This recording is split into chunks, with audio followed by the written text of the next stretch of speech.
The great sky.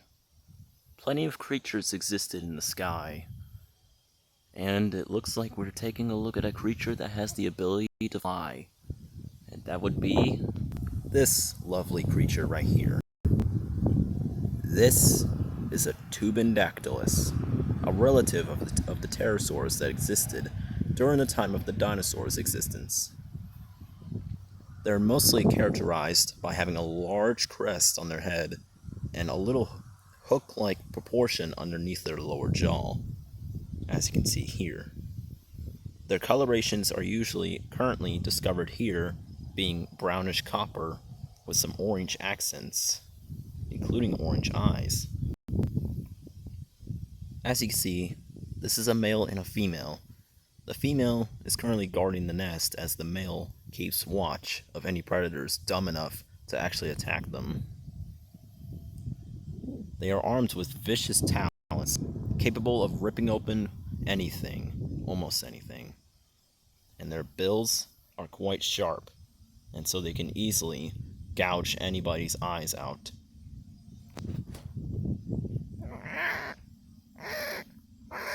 The female calls to the male, and he knows that signal.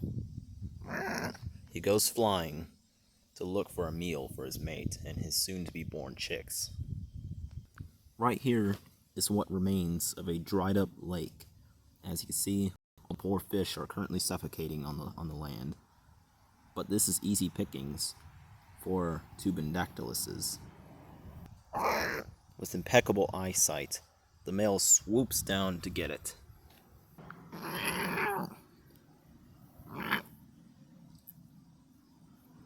The male decides to pick it up so he can take it back to the nest. But unfortunately for the male, he has competition.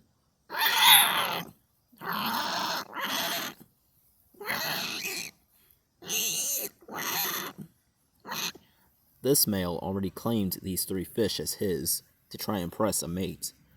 You see, males, they either use crests or they will use gifts to impress females to show that they're worthy mates. In fights like this, the males will splay out their wings and start walking on their hind legs to try and show off their patterns, and also try to show off who is bigger than the other. Because if you're a Tupandactylus, size really does matter. How these males even fight is they'll sometimes use their claws or their very sharp beaks.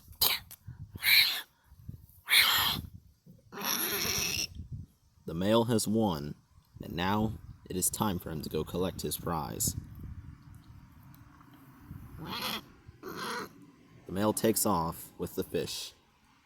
Meanwhile, back at the nest, the female sadly also has danger to worry about, as predators also find her as an easy target.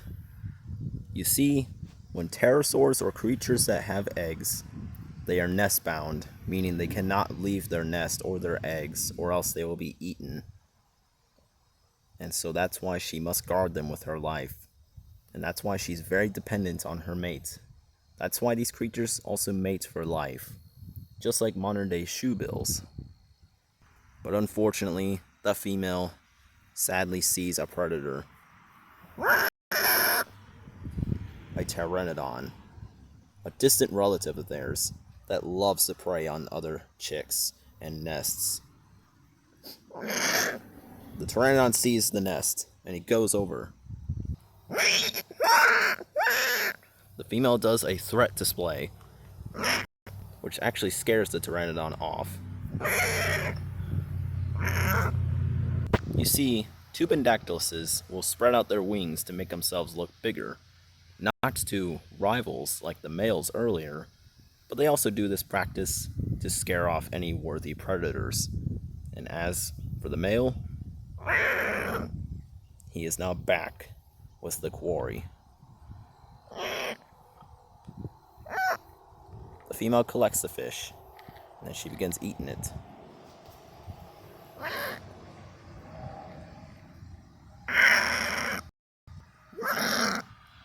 A couple of weeks have passed and the eggs have hatched, resulting in new life.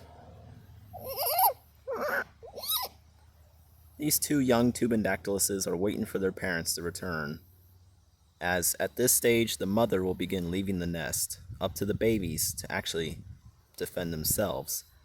That may sound crazy, but Tupandactyluses are born with very sharp talons, making any predator scared of even little chicks like here. But there are some predators that will actually go for it. Once again, the Pteranodon is back, though it's a different one.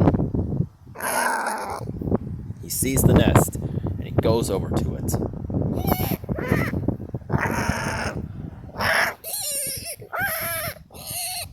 But as all hope seems lost, the mother is never too far away from the nest. She was just spreading her wings out and stretching them, not too far away, so she easily overpowers the Pteranodon, since this is a smaller juvenile. So the Pteranodon flees, as the female has saved her children again, but it also looks like she's brought back a meal for them.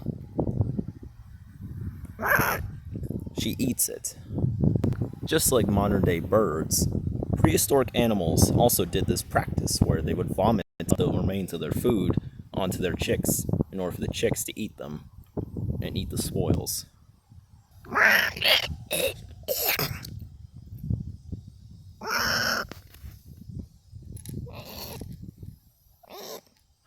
And now the babies begin feasting. Around 2 more weeks has passed.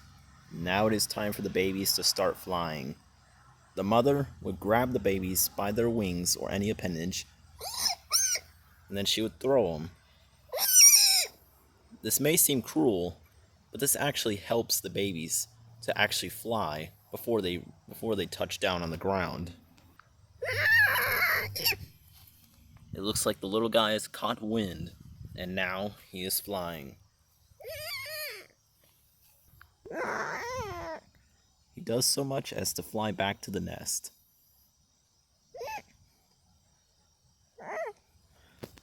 As for the second one, well, he is no to an exception.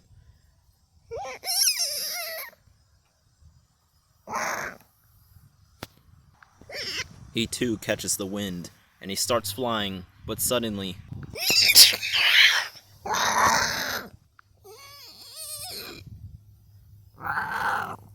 a rival Tupandactylus. Tupandactyluses have been known to commit cannibalism, so he eats the baby in victory. You see, only the strongest will survive, and it looks like chick number 1 has surpassed its sibling, as its sibling is being gorged on by another Tupandactylus. Mother Nature can be a cruel mischief, a cruel mistress. And sadly, this young baby is gone. As this little chick gets to live to adulthood.